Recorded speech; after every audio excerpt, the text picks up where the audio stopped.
letting go of nothing is a different approach to letting go that I found very useful in my own life. I know most people, when they try to let go, they find they can't do it. People might tell them, oh, just let go. And we say, well, I've tried letting go. I can't seem to do it.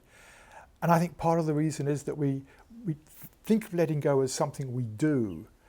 But in the book, I show that we're already doing too much. We're holding on, we're clinging to something.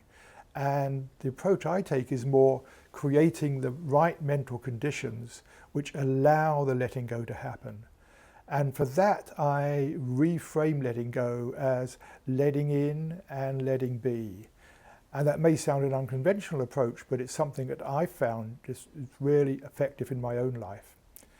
And what I do in the book is really look at how this approach works. I look at why we hold on, how we get caught up in things, how to apply this approach in various areas of life and the benefits that come from it. But also, as importantly, I've designed the book to actually give readers the experience of letting go, how it feels, because when we let go, there's usually a sense of relief, a sense of ease, a sense of peace, a sense of relaxation, and I want the readers to feel that when they read it. The nothing in the title is partly a play on words, because nothing comes from no thing. And what I'm showing in the book is that we're not really letting go of things. We often think we are. We're letting go of some things, some attachments, some relationship or something. But it's really, we're letting go of the thoughts and feelings that we're having. But even more than that, what we need to let go of is the grip that the mind has on these things. So it's not even the thoughts themselves, but it's the way we get attached to them and hold on to them. And that grip comes from the way we see things, what psychologists often call a mindset. And that's like the lens through which we're looking at things. And if you have suppose you have rose-colored spectacles, you see the world as pink, but you don't see the lens. And we don't see the lens at which we're looking at the world. So in that sense, the way of seeing, how we're seeing the world, is not a thing in itself. So what we're letting go of is a way of seeing, and that's why I say we're letting go of nothing in itself. And it's really just a change in the way of seeing, which you could say is just a change of mind, a change of how we're looking at things.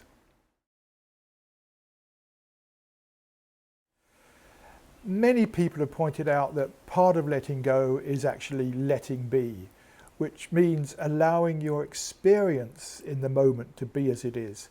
In fact, there's nothing else we can do. There's no point in wishing it weren't there or resisting it. So letting our experience be as it is means accepting it in the moment, just whatever it is. If it's some sense of resistance or frustration, accepting that how it is. But often we don't actually really fully know what is going on in our thoughts or in our feelings. And so the first step is really to pause, step back, and just allow in what is there, just being curious, just being interested, just letting in what is there, and then we can just let that be. And so that's why I take the approach in the book of letting in and letting be.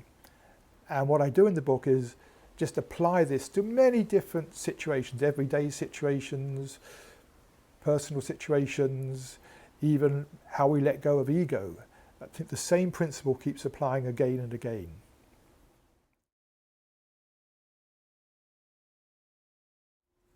What I most hope you'll get from reading Letting Go of Nothing is, first of all, obviously, a different approach to letting go based on this idea of letting in and letting be, and seeing how valuable that can be in your life. All of this book comes out of my own experience. It's not about other teachers or other writings. It all comes out of my own experience of how I've used this in various ways and how it's benefited me. And what I'd like you to experience from reading it is actually a taste of how it feels to let go. Various exercises are there to help you actually know what it's like, know the sense of peace, the sense of calm, the sense of ease that comes from letting go.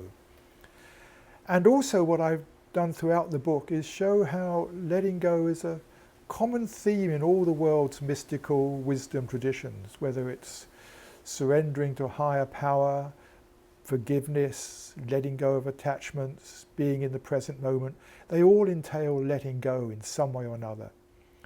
In fact, it was Buddha's realization when he set out to find an end to suffering. His conclusion was that it was clinging, it was holding on to things that led to suffering, and that the key was letting go. Or as a more recent Buddhist teacher put it, if you let go a little, you'll have a little peace. If you let go a lot, you'll have a lot of peace. If you let go completely, you'll have complete peace.